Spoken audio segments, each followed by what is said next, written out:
Hey everyone, Justin from LitTube here, back with my analysts to discuss the NFL Draft 2020. For this video, we are going to be recapping picks 21 through 32. We'll also be discussing the entire first round in general. So first, just to run through the picks, the Philadelphia Eagles picked Jalen Reagor, a wide receiver out of Texas Christian. The Minnesota Vikings at 22 picked Justin Jefferson, wide receiver out of LSU. The Chargers picked Kenneth Murray, linebacker out of Oklahoma.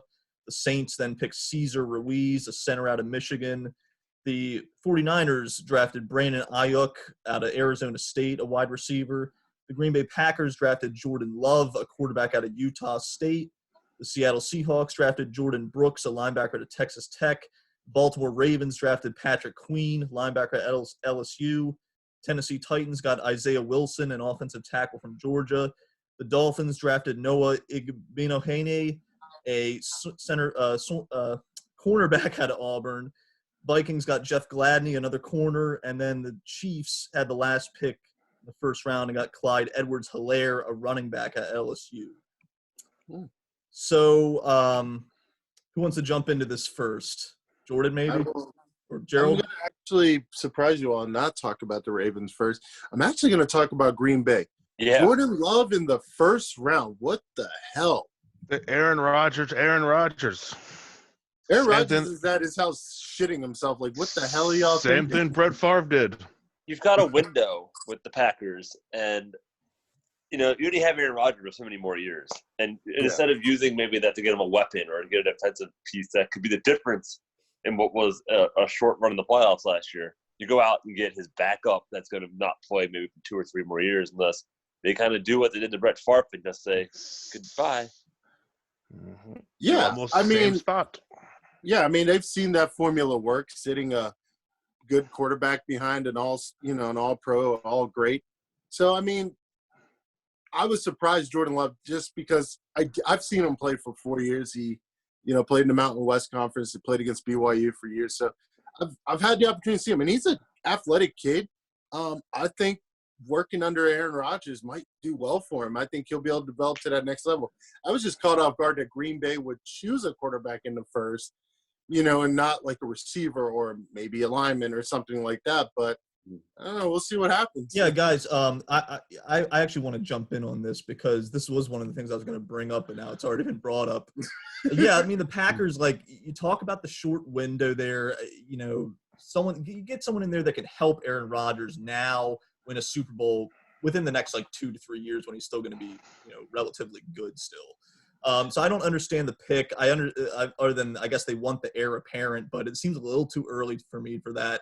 And Jordan Love, I mean, his quarterback rating was 12th percentile among quarterback prospects. Yeah. So I don't really see what the fascination is with this guy. He went to small school Utah State, low QBR.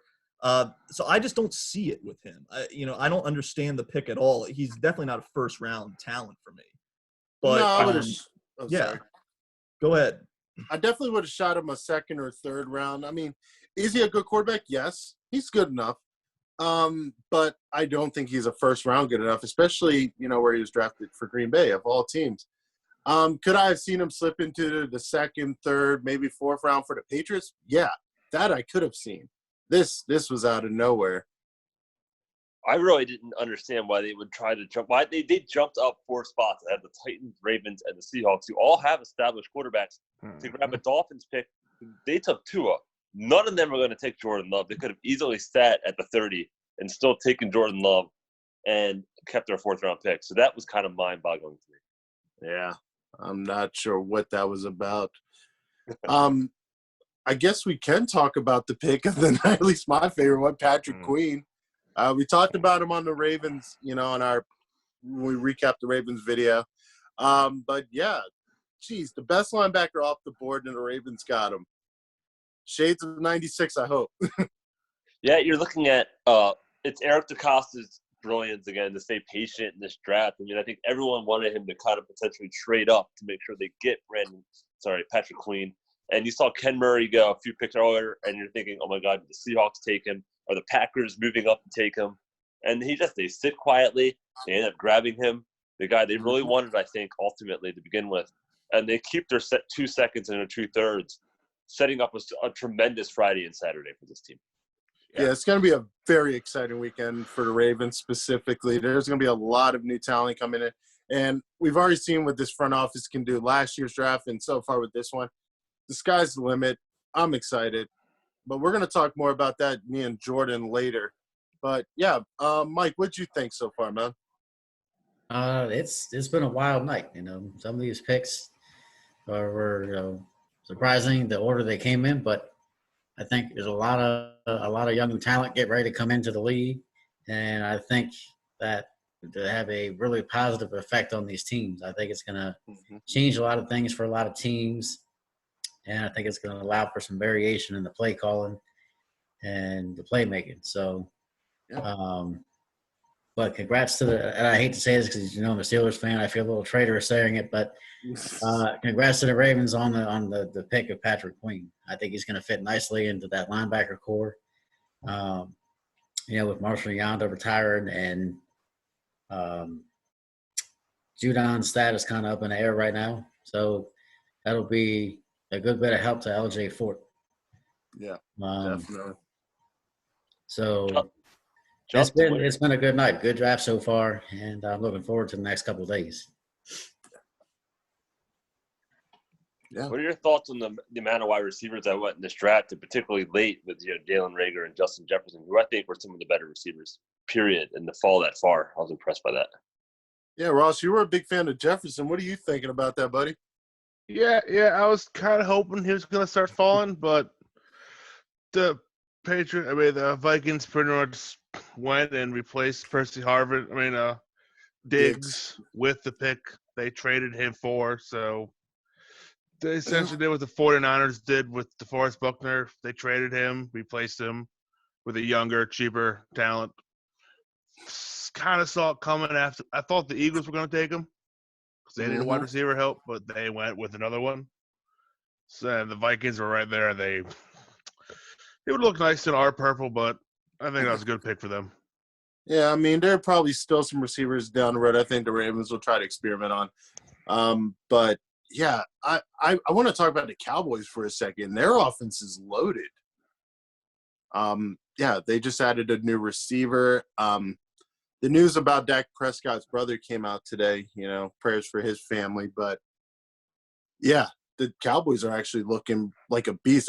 When this draft started, obviously, I'm thinking, Chase Young, this is the Redskins, division. But if that offense can get on the same page, Cowboys might make a run. Who knows? Yeah, I mean, I like the CeeDee Lamb pick for sure. And but as far as this group of picks that we were discussing here, running from 21 down to 32, there's really three that stuck out to me. I already talked about Jordan Love, so I won't go into that again. But Jalen Reagor, my guy I was telling you guys about, I wasn't expecting him to go first round, at least not like at pick 21, but the Eagles scooped him up. And to me, he's like the second best receiver in this class after Lamb, in my view. I mean, we're talking about a guy that flashed special teams ability, broke out when he was 18 years old in college, was already making plays, had a huge target share at Texas Christian, which you always like to see that. So there's a lot of positives on his profile that I like. And then what also I want to talk about is Clyde Edwards-Hilaire going at the final pick to the Chiefs. I mean, we were all wondering, are the Chiefs going to draft a running back? Because, Damian Williams balled out in the playoffs, but, during the regular season, they didn't have much support in their running game. And they went and they got their guy. But Edwards-Hilaire, it's going to be interesting. He's definitely not my top pick for running back here. I would have gone with Taylor or Akers or maybe even Dobbins over him. But what Hilaire does have is that receiving ability. He's got that ability with the receiving. So I think that's maybe what drew them to picking that particular running back. Yeah, I agree. It definitely fits that offense. And you know how Pat Mahomes likes to get out of the pocket. Getting a running back that can go out and run some routes for him, they're going to get even more dangerous. So, yeah, the Chiefs have definitely built that offense even stronger than it was. I was a little shocked, though, because I thought for sure they'd maybe go defense, considering how many times in the playoffs, especially, they were coming from behind to win games. And you thought maybe they'd go linebacker, maybe go defensive back. But I think Yeah. maybe they had some defensive backs pegged and they just were drafted earlier. The amount of defensive backs that were drafted in this first round is amazing to me. Yeah. Corner. There were so many corners taken. I don't think I've ever seen this many defensive backs taken in the first round ever. Definitely, I would say it's definitely a big, virtually wide receivers and corners. That's all we've seen go pretty much. But yeah, it's been an exciting draft. I'm interested to see how the next couple of days go.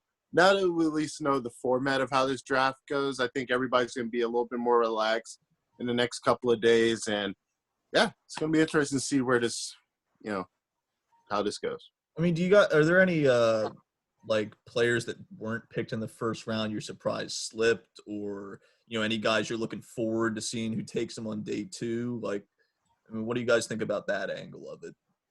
Specific names, I don't have any specific names off the top of my head, but I'm interested to see what teams do.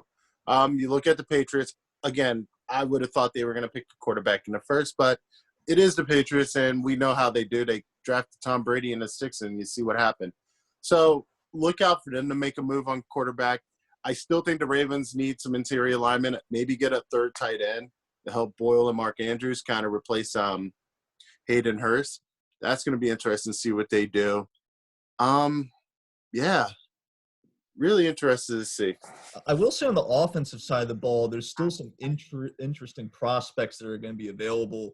Like, Jalen Hurts, I like a lot at quarterback. I think someone's going to draft him as a sleeper maybe on day 2. Then you talk about, like, Denzel Mims at receiver. Laviska Shenault is still in it. So it's going to be interesting, definitely on the offensive side of the ball. There's still some playmakers left. Yeah. Watch New England is waiting for Hurts. You think so? He's best friends with Alabama. Yeah, he might have transferred there, but I think Belichick wants a quarterback that can run. He's been stuck with Brady jealous. for 20 years. He had a slow-ass quarterback for 20 years. I mean, he won quite a few Super Bowls, but I think the rise of the Pat Mahomes and Lamar Jackson has Belichick a little jealous up in New England. I mean, I like Hurts because the only real knock on him is that he lost his job to Tua, and then he just transferred and was a starter again. He does hold the ball a little too long. That's been a knock on him. But, you can't argue with, the production. You know what I mean? Yeah, I mean, the kid's a baller. If he goes to New England, that creates problems for the AFC East, honestly. When Tom Brady left, everybody's like, oh, the AFC East is in the air. If they get Jalen Hurts, yeah, there's no more questions. Can you imagine Tua versus Hurts? Can you imagine Tua versus Hurts twice a year? Dude, that's primetime football right there, especially if they both end up starting. Dude, that would be insane. It's kind of like how you have, the whole Saquon and Miles Sanders in the same division now. That's true. That's really true. Oh, man. But no, it's been a really good draft. I'm not going to lie.